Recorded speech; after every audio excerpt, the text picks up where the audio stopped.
जय श्री राधे राधे। भक्तजनों को राधे राधे, प्रेमी जनों को राधे राधे। अब मैं गीता जी का आपको शेष भाग बता रहा हूँ, दूसरे अध्याय का। तैयार हो। जब भगवान कृष्ण ने युद्ध के लिए कही है अर्जुन से, अर्जुन तो युद्ध के लिए तैयार हो। इस प्रकार युद्ध करने से तू पाप को प्राप्त नहीं होगा। हे पार्थ, यह बुद्धि तेरे लिए ज्ञान योग के विषय में कही गई है। इसी को अब निष्काम कर्म योग के विषय में सुन। जिस बुद्धि के युक्त तू कर्मों के बंधन को अच्छी तरह नाश करेगा। इस निष्काम कर्म योग में आरंभ का अर्थात बीज का नाश नहीं है और उल्टा फल रूप दोष भी नहीं लगता। इसीलिए इस निष्काम कर्मयोग का धर्म का थोड़ा भी साधन जन्म मृत्यु रूप महान भय से उद्धार कर देता है। हे अर्जुन, इस कल्याण मार्ग में निश्चयात्मक बुद्धि एक ही है और अज्ञानी साकामी पुरुषों की बुद्धियां बहुत भेदों वाली अनंत होती है। जो साकाम बुद्धि वाले होते हैं छल फरेब खोपड़ी में घूमता रहता है, और जो भक्ति वाले लोग होते हैं वो शांति प्रिय एकांत वाले रहते हैं। भेदों वाले अनंत होते हैं। अर्जुन, जो साकामी पुरुष केवल फल श्रुति में प्रीति रखने वाले स्वर्ग को ही परम श्रेष्ठ मानते हैं, कहते हैं साहब स्वर्ग मिल जाए बहुत बढ़िया है, परम स्वर्ग मानते हैं, इसके बढ़कर और कुछ नहीं है। ऐसे कहने वाले हे अविवेकी, जीवन जन्म रूप कर्म फल को देने वाली और भोग तथा ऐश्वर्य की प्राप्ति के लिए बहुत सी क्रियाओं के विस्तार वाली इस प्रकार की जिस दिखाऊ शोभा वाणी को कहते हैं, उस वाणी द्वारा हरे हुए चित्त वाले तथा भोग और ऐश्वर्य में आसक्ति वाले उन पुरुषों के अंतःकरण में निश्चयात्मक बुद्धि नहीं होती। जो भोगी पापी कर्मी होते हैं, इनके अंदर बुद्धि नहीं होती, केवल इनके अंदर विषय भोगी दिखता है।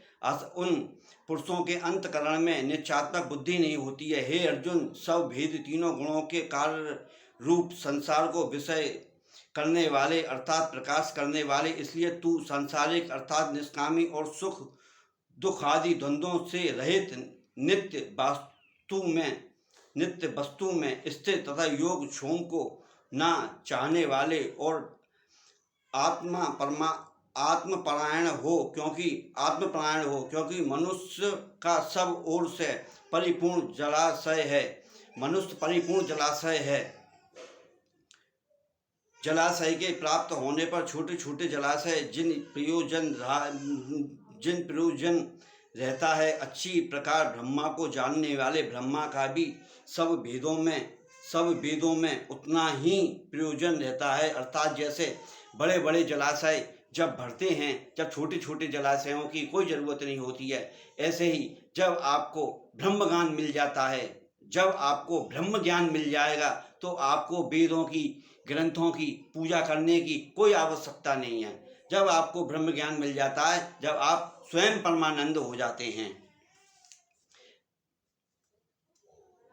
क्योंकि बुद्धि योग युक्त ज्ञानी जन कर्म बंधन से छूटने वाला उपाय है। कर्म बंधन से, क्योंकि बुद्धि युक्त योग ज्ञानी जन कर्मों से उत्पन्न होने वाले फल को त्याग कर जन्म रूप बंधन से छूटे हुए निर्दोष अर्थात आत्ममय परमानंद को प्राप्त होते हैं। ऐसे लोग परमानंद को प्राप्त होते हैं जो मोह माया को छोड़ के अपने में भगवान का भजन करना, जो मिल गया प्रभु का उसमें अपने करना, ऐसे लोग प्रभु के परम पद को प्राप्त होते हैं। तेरी बुद्धि मोह बदलने को बिल्कुल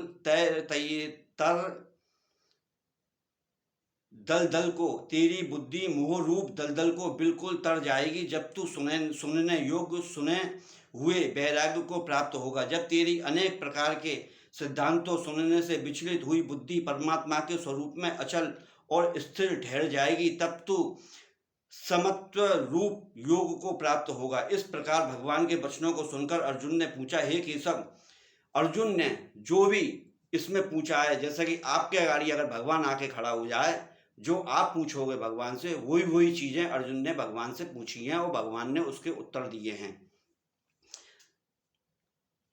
अर्जुन पूछ रहा है, समाधि स्थित बुद्धि वाले पुरुष का क्या लक्षण है और स्थिर बुद्धि पुरुष कैसे बोलता है, कैसे बैठता है, कैसे चलता है। कृष्ण भगवान बोले, हे अर्जुन, जिस काल में आत्मा से ही आत्मा में संतुष्ट हुआ स्थिर बुद्धि वाला कहा जाता है तथा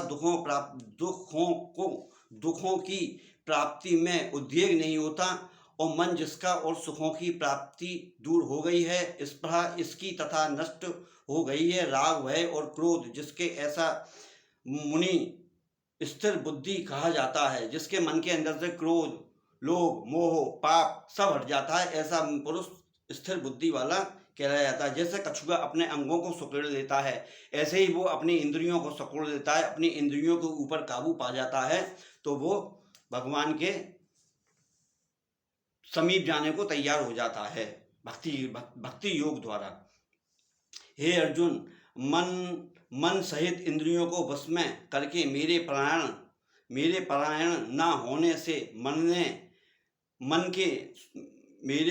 न होने से मन के द्वारा विषयों का चिंतन होगा और विषयों का चिंतन करने वाले पुरुष उन विषयों की आसक्ति करेंगे।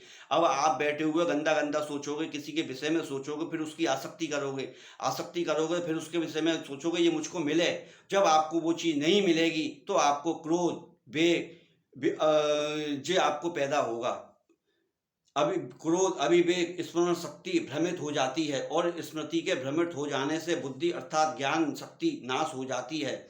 बुद्धि नाश होने पर पुरुष अपने श्रेय साधन से गिर जाता है, परंतु अंतकरण का पुरुष राग द्वेष से रहित अपने बस में ही हुई इंद्रियों को, विषयों को भोगता हुआ अंतकरण की प्रसन्नता अर्थात स्वच्छंदता को प्राप्त होता है। इस कर्म फल के होने पर इसके संपूर्ण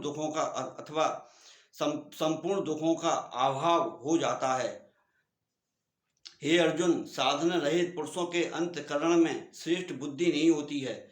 जो आदमी वो उसके डुलता है उसमें श्रेष्ठ बुद्धि नहीं होती है।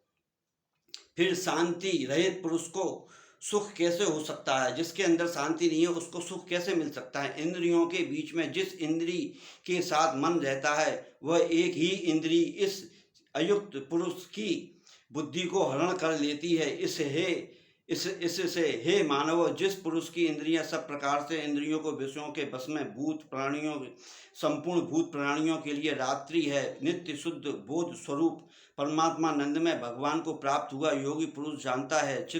जिस नाशवान क्षण भंगुर सांसारिक सुख में सब भूत प्राणी जागते हैं, तत्व को जानने वाले मुनि के लिए वह रात्रि है। जैसे सब ओर से संपूर्ण अचल प्रतिष्ठा वाले समुद्र के प्रति नाना नदियां मिल जाती हैं, बड़ी शांति से मिल जाती हैं, ऐसे ही सब ये भक्ति भाव वाले इसमें सब अपने शांति से भगवान में प्रवेश कर जाते हैं। क्योंकि जो पुरुष संपूर्ण कामनाओं को त्याग कर, सभी कामनाओं को त्याग कर ममता रहित और अहंकार रहित, स्पृहा रहित हुआ वर्तता है, वह शांति को प्राप्त होता है। हे अर्जुन, यह ब्रह्मा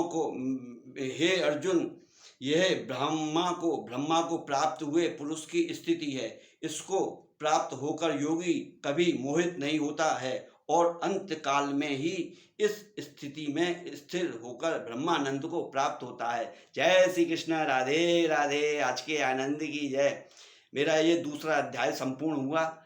अब मैं आपको कल इस अध्याय को जिन्होंने पढ़ा है उनका उद्धार हुआ, अब मैं आपको वो कल बताऊंगा।